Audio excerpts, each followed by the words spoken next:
अंडे वगैरह से नज़र उतारना सही है या गलत, और नज़र उतारने का सही तरीका क्या है? हम क्या करें कि जिसके ज़रिए से फैसला करने की ताकत हमारे अंदर बेहतर से बेहतर हो सके, और निकाह पढ़ने का पैसा लेना जायज़ है या जायज़ नहीं?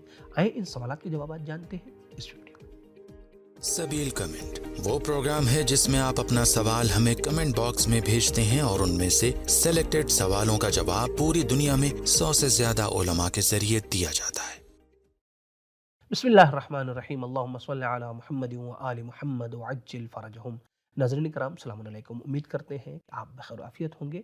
तो आए चलते हैं अपने प्रोग्राम को शुरू करते हैं पाँचवें इमाम अलैहिस्सलातु वस्सलाम की एक नूरानी हदीस के ज़रिए से। इमाम मोहम्मद बाक़िर अलैहिस्सलातु वस्सलाम इरशाद फरमाते हैं, औहल्लाहु तबारक व तआला इला मूसा अलैहिस्सलाम ला तफरह बिकसरतिल माल। अल्लाह ने हज़रत मूसा अलैहिस्सलातु वस्सलाम पर वही की कि माल के ज़्यादा होने पर खुश मत होना, और किसी भी हाल में हो हमारी याद को न छोड़ना, क्योंकि माल का ज़्यादा होना गुनाहों को भुला देता है और हमारी याद को तर्क करने से दिल सख्त हो जाते हैं। तो आए इसी नूरानी हदीस के साथ चलते हैं अपने पहले सवाल की तरफ। पहले सवाल की तरफ जाने से पहले हमारी आपसे गुजारिश है कि आप हमारे चैनल को ज़रूर सब्सक्राइब कीजिएगा, और जिस तरीके से आप खुद इस प्रोग्राम को देख रहे हैं दोस्तों के साथ भी इस प्रोग्राम को ज़रूर शेयर करें। तो आए चलते हैं पहले सवाल की तरफ। पहला सवाल ये किया गया है, मौलाना हम अपने अंदर फैसला करने की ताकत किस तरीके से बढ़ा सकते हैं? इस्लाम ने इसके लिए कौन सा तरीका बताया है कि जिसके ज़रिए से हमारे फैसला करने की ताकत बढ़ सके, जिससे हम सही फैसला ले सकें और जिसकी वजह से हमारी दुनिया और आखिरत दोनों आबाद हो सके? तो आए चलते हैं, जवाब सुनते हैं मौलाना के सवाल।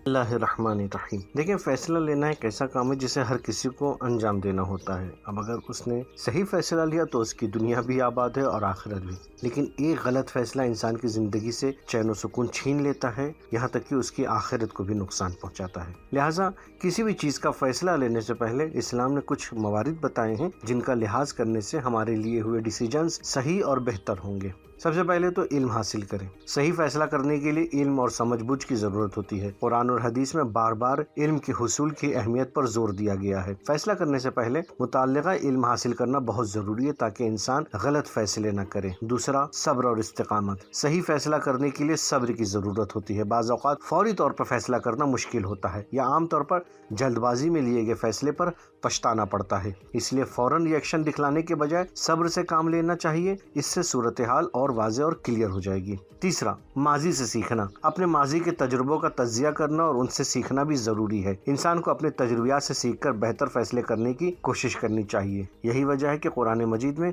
गुज़िश्ता लोगों के हालात को जानने पर जोर दिया गया है ताकि इंसान अपने माजी से इबरत हासिल कर सके। चौथा पॉइंट जो है वो है गुस्सा और जज्बात पर काबू पाना। फैसला करने में जज्बाती कैफियत और गुस्सा इंसान के फैसलों को मुतासिर कर सकते हैं। इस्लाम ने गुस्से पर काबू पाने की तालीम दी है ताकि हम अक्ल व हिकमत के साथ फैसला कर सकें।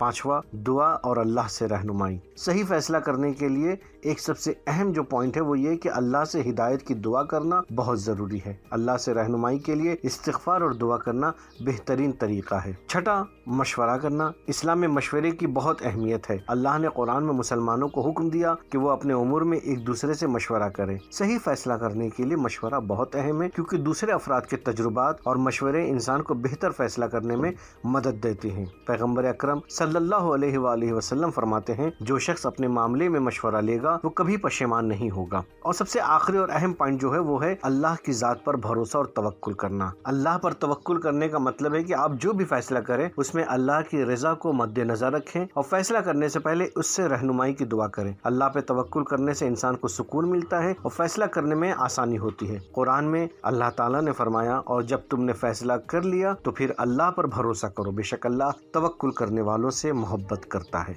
सूरह आल इमरान आयत नंबर 159। तो उम्मीद करता हूँ तमाम पॉइंट्स को मद्देनजर रख के हम एक सही फैसला ले सकेंगे। मोमिन कराम, अगर आपके जहन में कोई शरई सवाल मौजूद है तो आप यही कमेंट बॉक्स में अपने सवालात को पूछ सकते हैं, या आप हमारे दिए गए व्हाट्सएप नंबर पर भी अपने सवालात को पूछ सकते हैं।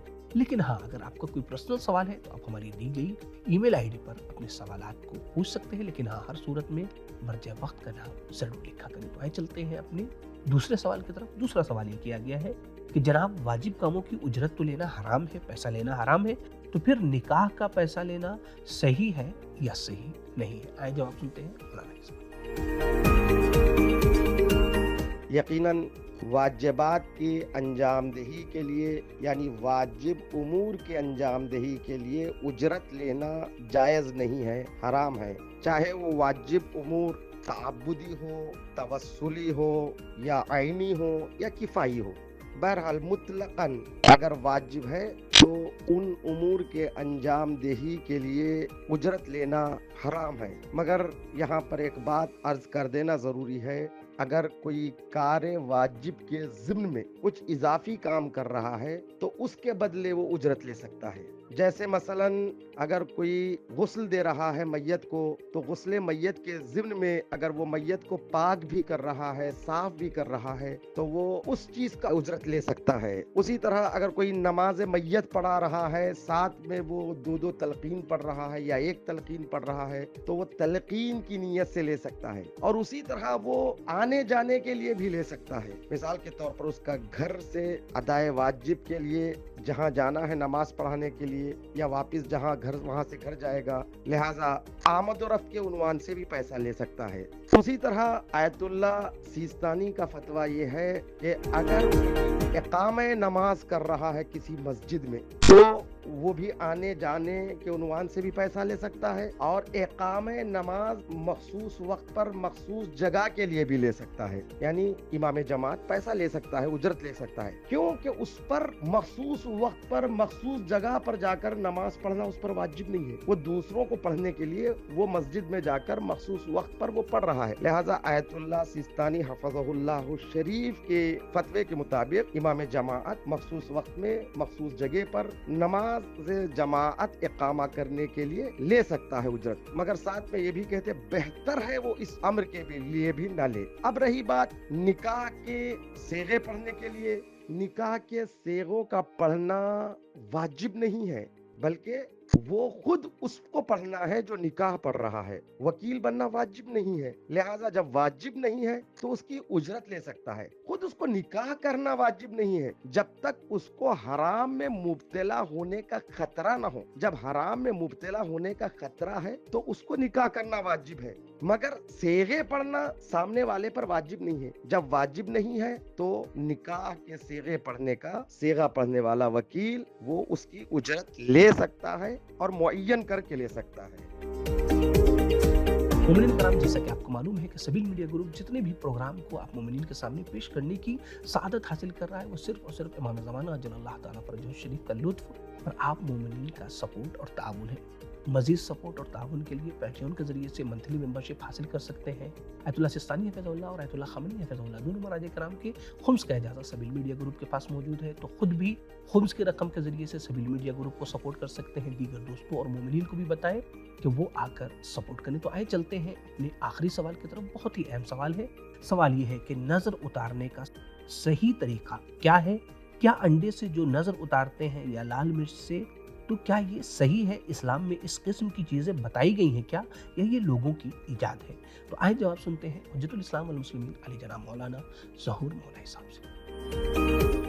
بسم اللہ الرحمن الرحیم، صلی اللہ علی محمد وآلہ الطاہرین۔ نظر لگنے کا تصور ہمارے سماج میں اچھا خاصا رائج ہے۔ جب کوئی اچانک کسی تکلیف اور اذیت میں مبتلا ہوتا ہے تو کہا جاتا ہے کہ اسے نظر لگ گئی ہے۔ اس سلسلے میں بنیادی سوال یہ ہے کہ کیا نظر لگنے کی شرعی اعتبار سے کوئی حقیقت ہے یا نہیں؟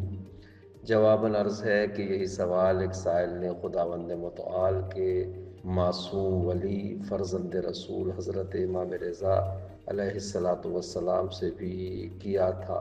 اس نے پوچھا تھا، فرزند رسول کیا نظر لگنے کی کوئی حقیقت ہے؟ تو آپ نے فرمایا تھا ہاں، اور پھر آپ نے اس کا یہ علاج بھی بتایا تھا کہ جب نظر لگنے کا اندیشہ ہو تو دونوں ہاتھوں کو چہرے کے سامنے لا کر ایک مرتبہ سورہ الحمد، ایک مرتبہ سورہ توحید، ایک مرتبہ سورہ فلق اور ایک مرتبہ سورہ ناس کی تلاوت کرو، اور اس کے بعد اپنے ہاتھوں کو چہرے پر مل لو، تو خداوند متعال تمہیں اس کے شر سے محفوظ رکھے گا۔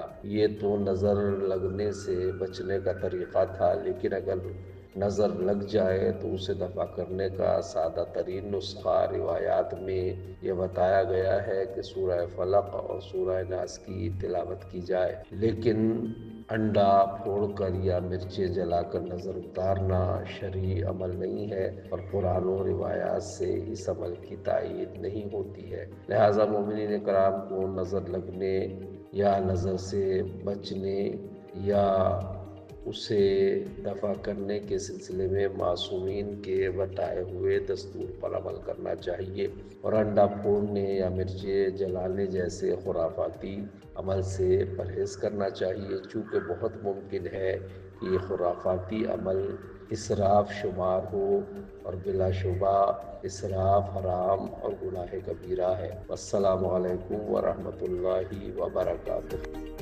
کیا نامحرم کو سوچ کر لذت لینے کو بھی اسلام نے حرام قرار دیا ہے؟ امام زمانہ اجل اللہ تعالیٰ فرجہ شریف کا صدقہ کسے دینا چاہیے اور کسے نہیں؟ بچوں کی اچھی تربیت ہمیں کس طریقے سے کرنا چاہیے؟ تو آئیں ان اہم سوالات کے جوابات جانتے ہیں اس ویڈیو میں۔